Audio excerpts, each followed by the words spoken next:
আসসালামু আলাইকুম। আজকে হচ্ছে আমি অ্যারাবিয়ান লাহাম মান্ডি রান্না করে দেখাবো।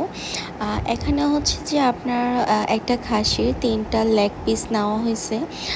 অনেক বড়, বড় সাইজের লেগ পিস। এখানে হচ্ছে যে আপনার ২০-২৫ জন খেতে পারবো অনায়াসে। তো হচ্ছে বড়, বড় লেগ পিসগুলো সুন্দর করে ক্লিন করে নেওয়ার পর দেন হচ্ছে এখানে লাহাম মান্ডিতে হচ্ছে সবকিছু গোটা মসলা ইউজ করতে হয়।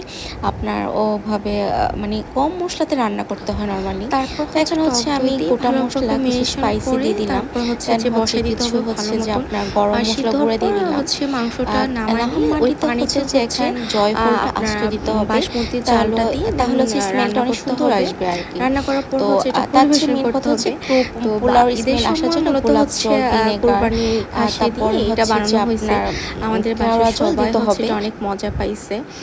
নরমালি হচ্ছে এটা আমার বিজনেসের জন্য স্পেশাল ছিল। তো অনেকে বলতেছিল যে আপু আপনার লাহাম মানিটা অনেক মজা হয়, আমাদেরকে একটু শর্টকাটভাবে দেখান যে আসলে এটা কিভাবে বানাইতে হয়। তো হচ্ছে যে যাক আপনাদের জন্য এটা নিয়ে আসা। তো আমার বাসার সবাই খেয়ে অনেক মজা পাইছে আলহামদুলিল্লাহ। প্রায় এখানে আমরা সবাই মিলে প্রায় ৪০ জনের মতনটা খাইছি। তো এই আর কি। তো হচ্ছে আপনারাও বাসায় বানিয়ে দেখেন যে এটার টেস্ট আসলে কেমন হয়। তবে লাহাম মান্ডিটা হচ্ছে অ্যারাবিয়ান খাবার, তো খুবই লাইট স্পাইসি হয়, তো যার কারণে হচ্ছে লাইটলি টাইপের থাকে।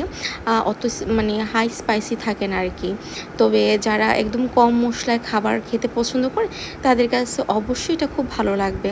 আর যারা বেশি স্পাইসি খায় একদম অনেক বেশি, তাদের জন্য হয়তো নর্মাল লাগতে পারে যে না একদম নর্মাল, এই আর কি।